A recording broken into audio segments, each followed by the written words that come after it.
Sunan Karangwetan.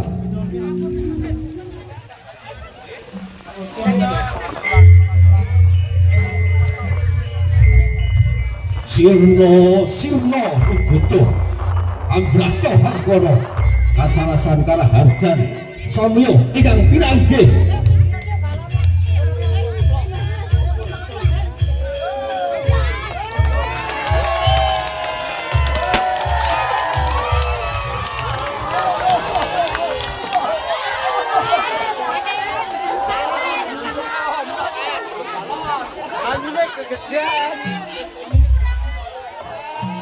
Jaga jaro lajeng ibu nenengge Jamas Siraman mawi tirta suci panguripan Sundang Balong dumateng panjenenganipun Bapak Kades lan Bapak RW anuju papan ingkang sampun piniji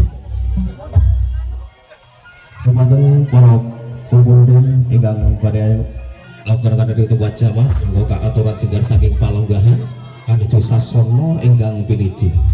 ugi dumateng panjenenganipun Bapak RT setunggal RT kali RT 3 aturan jumeneng wonten ing sandinggipun panjenenganipun Bapak RW telah Bapak Kades.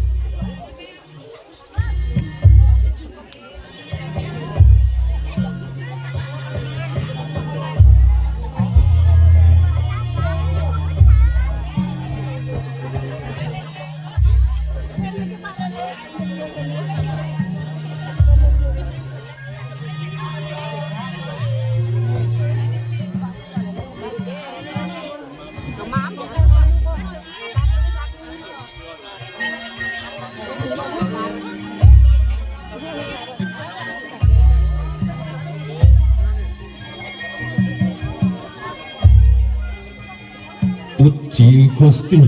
Larung Sukerto caos bekti dumateng Nabi Hidir Simbah Kyai Balong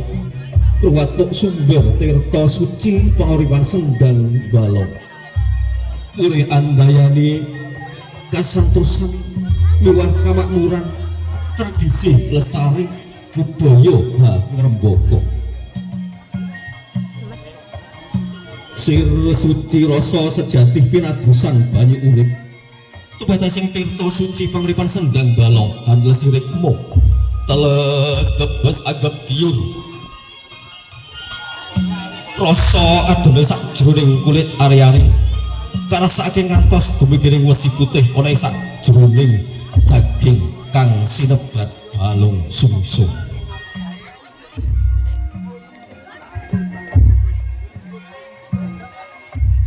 Jamas Siraman tirta suci panguripan Sundang Balong pinaka wujud salupa wujud syukur dhateng ngarsa dalam Allah Subhanahu wa taala kalimpah rahmat kaluber banyu dahono penyuci luwadining para sepuh para alim para ulama para kawula manunggal dadi siji mujudaken padusunan Karangwetan kang ayem tentrem guyub rukun tebih saking laloro tebih saking Sekerto lan Goro Godho lan Kencana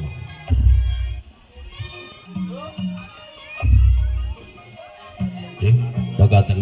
adicara Jamas Siraman sampun paripurna dumateng panjenengan Bapak Kades telah Bapak RW menuju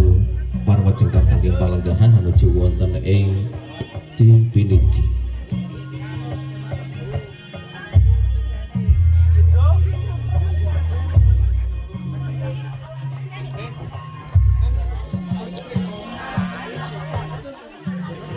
Door prize iki.